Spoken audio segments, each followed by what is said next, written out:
Okay, we have Coach Beamer. He's ready for your questions. We'll start here on the right, third row. Hey, Shane. John Sokoloff with WCBI in Mississippi. Obviously, Juice Wells, transitioned from South Carolina to Ole Miss. Just wanted to know if you had any comments on his departure and what you think he'll bring to the Rebels. Good player. Wish him well, and know he's excited about his time in Oxford. Front row, left side. Hey, Coach. AP Stedham, AP Kelly, as we see at syndicated radio. Coach, coaches evolve, so what's your present philosophy on playing multiple quarterbacks? Strong to quite strong would be the philosophy there. No, we've got a lot of athleticism at the position for sure. We played Lenore Sellers a little bit last year along with Spencer. We did that in the Kentucky game as well, had a little package for Lenore's. It just so happens that this year we've got, multiple quarterbacks, and they all bring an athleticism element that maybe Spencer didn't have, that wasn't part of his game. So I think every Saturday you do what gives your team the best chance to be successful, but we're very fortunate that we have some quarterbacks that have athleticism and bring a, running element along with the throwing element to their game. Right side, front row. Mason Young with the Tulsa World. Shane, just curious for your thoughts on video replay being available on the sideline. What are the pros and cons of that, and how are you kind of looking at that going into this season? Pros and cons of what? I'm sorry. Video replay. Yeah. It's going to be a learning experience. We are fortunate in the sense that, or in the fact that, two of our three coordinators on offense and special teams have come from the NFL, so it's not going to be their first experience utilizing it. Joe DeCamillis, our special teams coach, was a longtime NFL coordinator along with Dow Loggins on offense. So they've got some familiarity with it as well. I think it'll be something that I know some teams utilized it in their bowl game last year. So in some of our head coach meetings, we as head coaches discussed it, some of the things they saw, pros and cons from it. And it'll be something that we'll all be trying to do our best to work through in August. We don't get a preseason game or a scrimmage against another team to test it out. The first time we do it, it'll be for real. But it'll be neat to have that technology and be able to continue to find ways to help our players be their very best on game day. Left side, second row. Hey, Shane, I think at one of the at one of the welcome home events, you mentioned that one of the big factors of bringing in Mike Shula was that he had worked with Josh Allen, is what you said, and Norris kind of fits that. Can you describe your thinking in that and bringing him in and what he can do for Lenoris? Yeah, I mentioned with Coach Shula, he had worked with Cam Newton in Carolina, and then he had worked with Josh Allen most recently with the Buffalo Bills. And, regardless of where Coach Shula had been or who he had most recently worked with, I would have wanted to bring him on our staff, period. I mean, he was the head coach at Alabama when I was an assistant coach at Mississippi State, and have known him for a long time. Obviously, we're both sons of coaches. No one has won more games in the NFL than his dad. So just an immense amount of respect for him as a player and, him as a coach in college, and then him as a person. But then when you start talking about bringing him in and you look at his background and what he was able to do with Cam Newton and the Panthers when they went to the Super Bowl, what some of his work with Josh Allen and what Buffalo has done with Josh Allen, being a big body that can run and throw both. He's been great, been a guy that's helped Dow Loggins in our offensive staff room a lot. You're talking about a guy that has called plays in the SEC and called plays in the NFL in his career. So he's been a welcome addition to our staff and brings a lot of great ideas to the staff as well. On the aisle on the right. Coach D. Jackson, CBS 42 in Birmingham. You mentioned your dad, and over the year or so, you guys were honored in Birmingham with the Saban Award. Can you talk about that and what Coach Saban has meant to you and what it was like for you and your family to be honored? And secondly, while I've got the mic, if you could give us a little background of what Robbie Ashford brings to the table for you guys this year as well. Yeah, first of all, with Coach Saban, it was an immense honor for my dad to be honored with the Saban Award and be able to fly over there for the night and be in Birmingham together as a family. Obviously, anytime you see your dad get honored with an award, it's pretty cool. But to be honored by Nick Saban was extra special, just because the immense amount of respect my dad has for Coach Saban, but what I have for him as well. It was different walking into SEC head coach meetings for the first time in February back in Birmingham, and him not being in that room because of what he's meant to college football and how much respect I have for him. And now he's one of you guys here at this event also. So that was a really cool night, and thanks to Coach Saban and Terry for honoring my dad on that. And then Robbie Asher. Robbie has really grown and done a great job since he came to our program in January from Auburn. You talk about a guy that's a great young man, extremely athletic, hence his baseball career, what he's done as a football player. He started games at the SEC. He's come in and he's helped make Lenoris Sellers better, and Lenoris has helped make Robbie better. And just a really great addition to our program, great personality, great energy, and has done a really good job helping us get better already on and off the field. On the aisle, left. Colin Kennedy, 24/7 Sports. Shane, last year at THSCA's coaching school, you talked a little bit about how you learned recruiting lessons at Oklahoma and then brought that to South Carolina. You mentioned you've had a lot of recruiting success now at SC. So what were some of those lessons you learned at Oklahoma as a recruiter, and how have you applied them now at South Carolina? Yeah, it was good for me going to Oklahoma just because, I was coming from Georgia at the time, huge state, tons of Power 5 football players that are coming out of high school football programs in the state of Georgia. Not as many coming out of the state of Oklahoma. It just is what it is. And it was a program, or is a program, that location-wise in the country, that you're in the middle of the country. So you can hop on a plane and be in California in about the same amount of time that you could hop on a plane and be in Washington, D.C. And I may get on a plane and fly to Washington, D.C. to go see Caleb Williams, and Cale Gundy may have been getting on a plane to fly to California to see, Grant Calcaterra or somebody. So just the ability to recruit nationally, but being with Lincoln Riley and then that recruiting team, it's just a new way of doing things, new way of seeing things, just at a program not like Georgia, because that's where I was coming from, like I said, most recently. And then being in a state that, and this isn't knocking South Carolina football, I'm not saying that, it's facts. The population in the state of South Carolina isn't what the state of Texas is, and it isn't what the state of Georgia is. So therefore, there's fewer Power 5 players coming out of the state of South Carolina each and every year than Texas and Georgia and California. A lot of states can say that. So being able to be creative on recruiting outside your state, like we had to do at Oklahoma, was beneficial for me coming back to South Carolina also. Front row. Shane, Brent's entering year 3 at Oklahoma. Can you talk just about the importance of year 3 and for you year 4 of just building that foundation, entering those year 3, year 4, and building your program at South Carolina and what Brent's doing at Oklahoma? Yeah, great question. It's when you go into year 3, it's obviously more and more your team, and the guys that maybe stayed behind have moved on. We've still got a lot of guys in our program that I think I just said it in the other room. It's over 12 players I think that were here since 2020. So we've got a lot of guys that I didn't recruit that are still here. But year 3 to me is kind of the year where I don't want to say everything catches up with you in a lot of ways, but it's really the first year. Bless you. It's really the first year where it's like the transition of taking over from the old staff, implementing your guys. It's really the first year of that in a lot of ways. I knew last season that going for us, our depth, I haven't analyzed Oklahoma's roster from top to bottom, but I knew for us going into last season, our depth wasn't where we needed it to be at every single position just because of, COVID, attrition in recruiting, whatever it might be. And I knew if we could stay healthy, we had a chance to have a really good year. We weren't able to stay healthy, and the year didn't go the way that we wanted.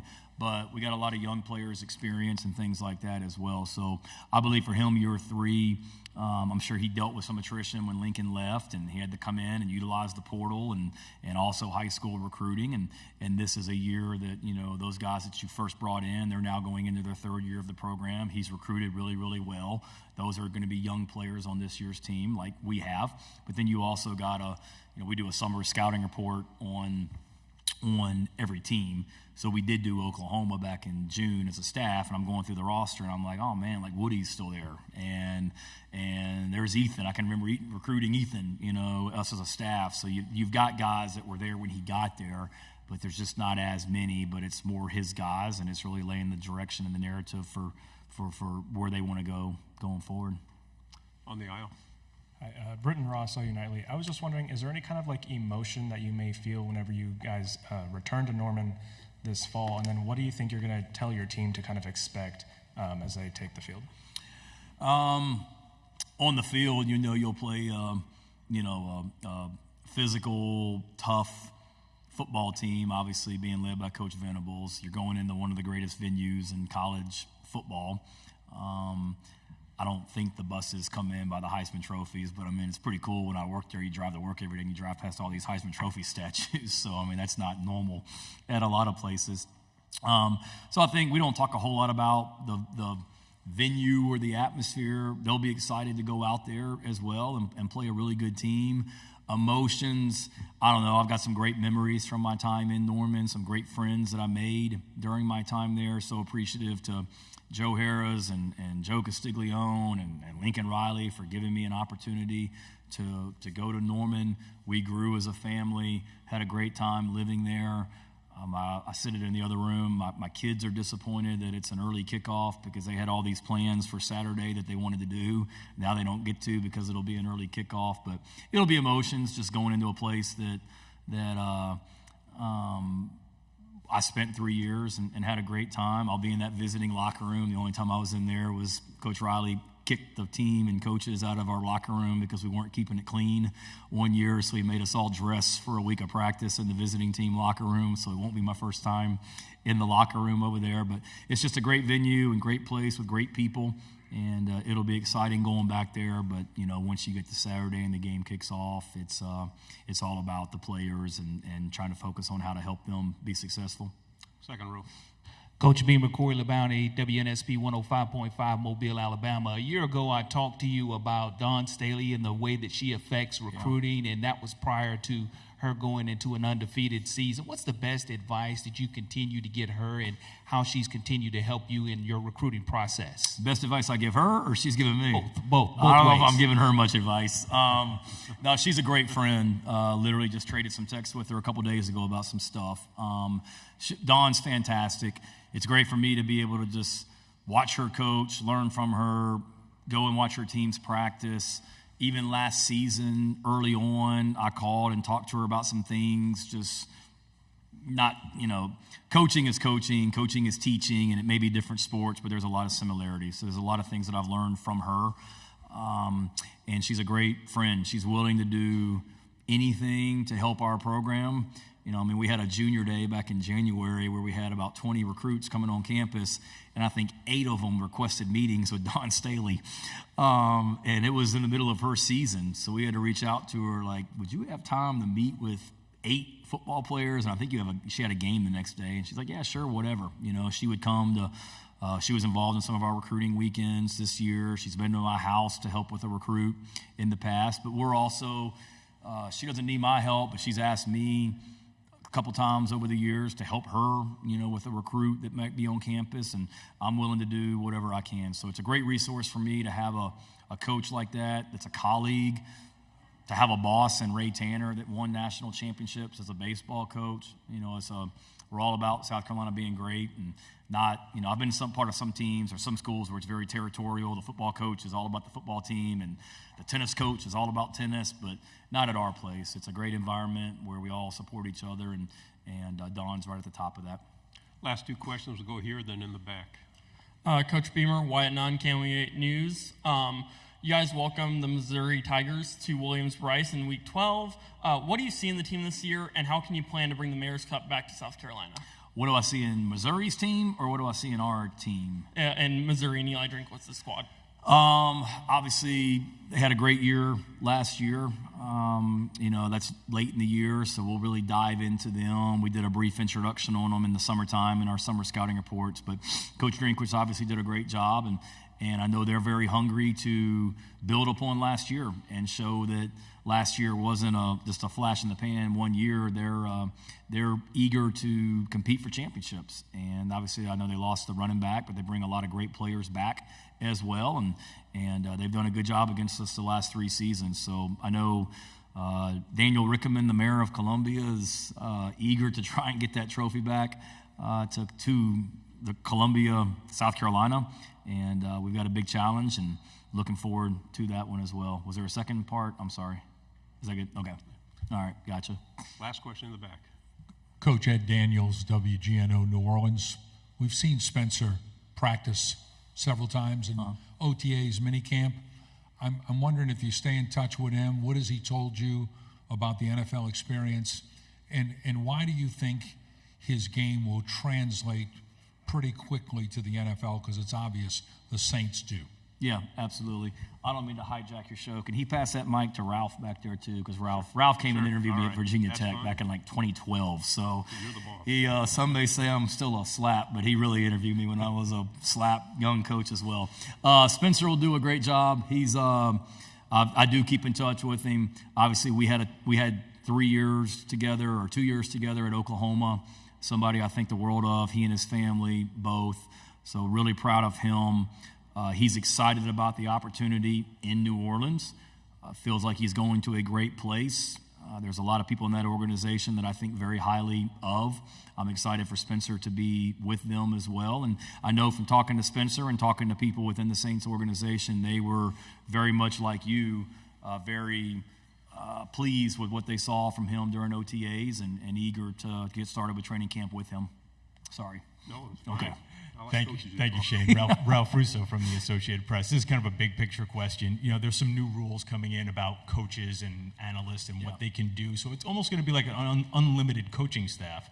I'm wondering how much you have thought about that in relation to this idea that we are also now going to be paying players, an allocation of resources. So when you think about what your coaching staff could be, and then what that relates to, maybe would you give a little on the coaching staff side if it means putting more on the player side? It's a complicated question, but I'm wondering what your thoughts are on those things. No, it's a great allocation of resources. Yeah, no, it's a great question. I think you're going to see teams get really creative in how they do that. I do believe the NCAA, Ralph, has done a really good job of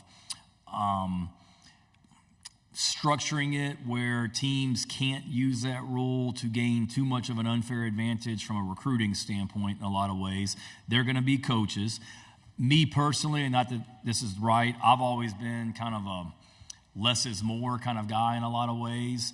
I don't necessarily want an army of coaches and staff where I've been a part of that, and it's one of those, well, I thought you were doing that. Well, I thought he was doing it. Well, I thought you were doing it. You know, I want clearly defined expectations and roles for every staff member as well. But certainly,